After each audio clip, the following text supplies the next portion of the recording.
then into the mouth. Nice. Welcome back to another SSJ reviews. Today we're going retro. We're going for Castlevania Symphony of the Night. And I gotta say, it's been one of my biggest kind of gaming faux pas, really, that I've never played a Castlevania game before. I've seen the first season of the Castlevania Netflix show, and that's really good. I haven't seen the rest of it. And so yeah, I'm not really a Castlevania fan. And I thought, well, the collection was going cheap, and I thought, right, well, everyone raves about Symphony of the Night and puts it in their, best game of all time lists, really high up in there, in the top 5s and stuff. And I thought, well, let's check it out. So these thoughts, just like with the Death Stranding review before, just kind of a bit of a ramble, really, and kind of just go through my thoughts on it and how it holds up in 2020, having played it for the first time. All right, let's go. So Castlevania Symphony of the Night was released in 1997. At the time, I would have been 8 years old when that launched, which, the boomer, yeah. But yeah, so it's the same year as Final Fantasy VII. Now, I didn't play Final Fantasy VII until a couple of years later, until I was probably about 9. And then I remember playing Metal Gear Solid on release day. And I bought it on release day and begged my parents to go down and pick it up. And that was in 1978. So I can kind of remember what my expectations were for games back then, and how Metal Gear blew my mind at the time, and Final Fantasy VII blew my mind when I played that for the first time. Now, even in 2020, playing Symphony of the Night is incredible. Absolutely incredible. I can see why everybody's got it in their list. The animation is stellar. It just looks stunning even now. That style of graphics just isn't done anymore. Everyone goes for like 2.5D. Which is fine, I mean, it looks clean, but you can't go wrong with pixel art. It just looks amazing, and it just holds up so well. The different enemy types, the variety of enemies that you see throughout the course of the game, and the tools that you have at your disposal to kill these enemies is enjoyable from start to finish. From the moment you jump over the castle gates, it just moves at such a good pace, and the entire game just flows so well from area to area. It all feels like an interconnected castle, even though the areas have quite a lot of variety between them. And the enemy types that inhabit those areas also have a huge, great bit of variety, but it all comes together, and it's all cohesive throughout the entire game. You're fighting things just like from simple, like, kind of vampire bats, you're fighting zombies, people who've been possessed, ghosts, witches, demons, random cacophony of enemies. It just all works. And like the different animations when you kill enemies are just awesome. I was constantly surprised by seeing like different ways that enemies like burst into flame, or they just evaporate, or they just like fall to their knees and then like fire shoots up all over them. It's amazing what they've done. And the game, it's an open secret, obviously. Spoilers for anybody who doesn't know. As soon as you complete the game, that you can then invert the castle, and you basically are only halfway through the game. Knowing that before going into the game, I was really kind of trying to pay attention to the scenery as I was playing, and thinking, well, how the hell is this going to work when this castle flips? How is that even going to work? Even when I was looking out for it, I couldn't tell how it was going to work in practice. I was blown away when, after beating the kind of spirit that's infecting Richter, possessing him, after beating that and then seeing the castle flip and working your way back through it, and it all just, it's all so different. It's all so different, and it doesn't feel like as if, oh, I'm just rerunning through the game. It doesn't feel like that at all. It's such a masterclass in game design that when that happened, even though I knew it was coming, still is shockingly good. It is just shocking how good it is. Now, I can see, after playing this game, where everybody has borrowed from Symphony of the Night. Literally all these Metroidvanias that I've played, and I've never realised kind of where it's borrowed from so direct. It's definitely the best Metroidvania I've ever played. Don't get me wrong, there are a few things that do annoy me a little bit, like in terms of there's not enough fast travel stations. And travelling through the castle, time and time again, you do get to know your lay of the land. It takes unnecessarily long. Instead of just being able to kind of fast travel. But I mean, it's a game that was out in 1997, and the stuff they've done in this game with the RPG elements that are built into it. So basically, I'll get into that now.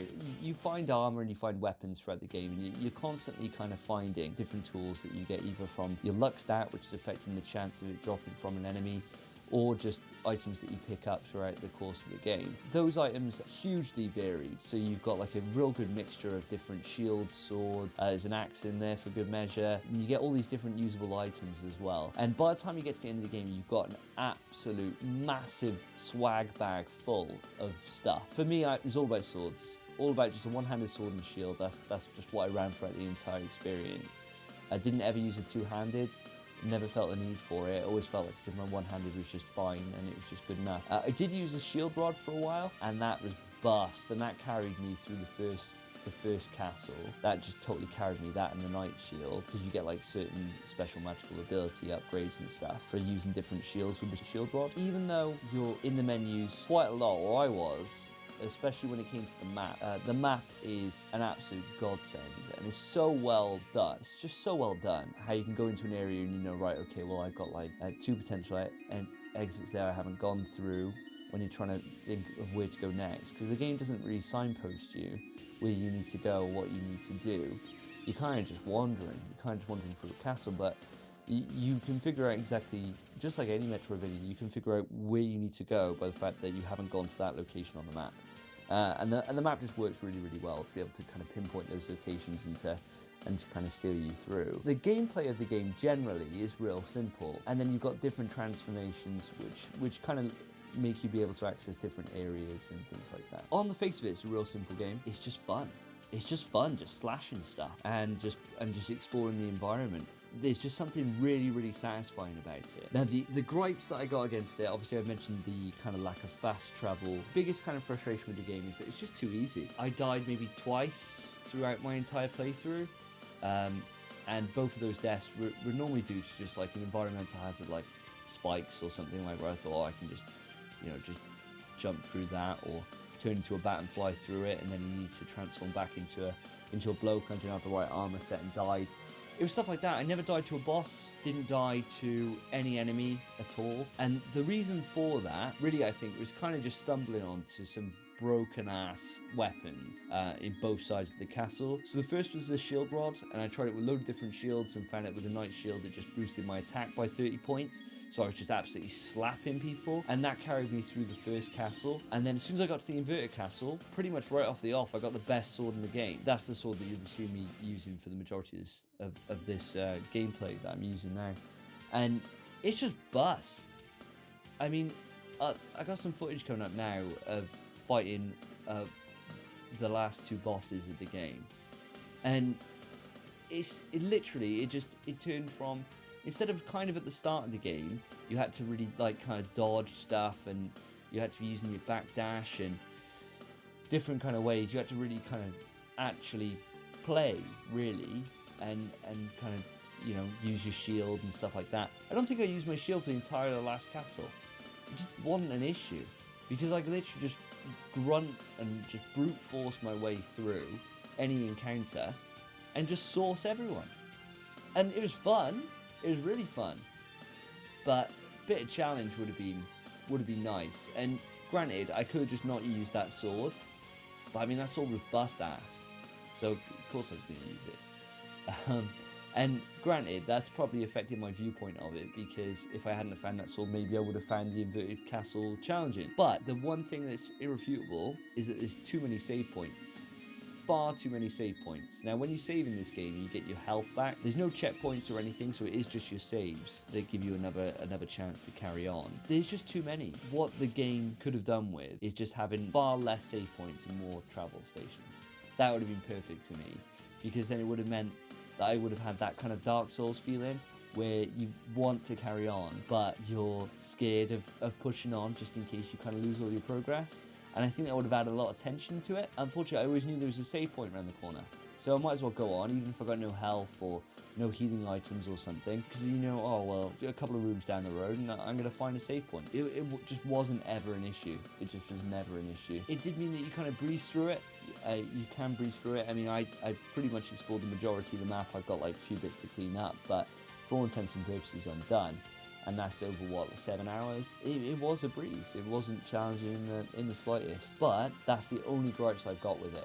everything else in terms of the actual general gameplay, how the game feels, the platforming sections, all feels absolutely fantastic. The animations are superb. The music is stellar. The music is absolutely stellar. And even though the voice acting, the voice acting is dodge. The voice acting is dodge, but it's still enjoyable. It just feels really, really cheesy and really, really corny, kind of like Resident Evil does in the way that it delivers its lines. And there's something just really endearing about it. Lure the rest, to force them all to fight and die. But you never planned for me, and now you failed. Ha! Your human soul as frail as his was. You'll take his place. I'll tear that soul apart.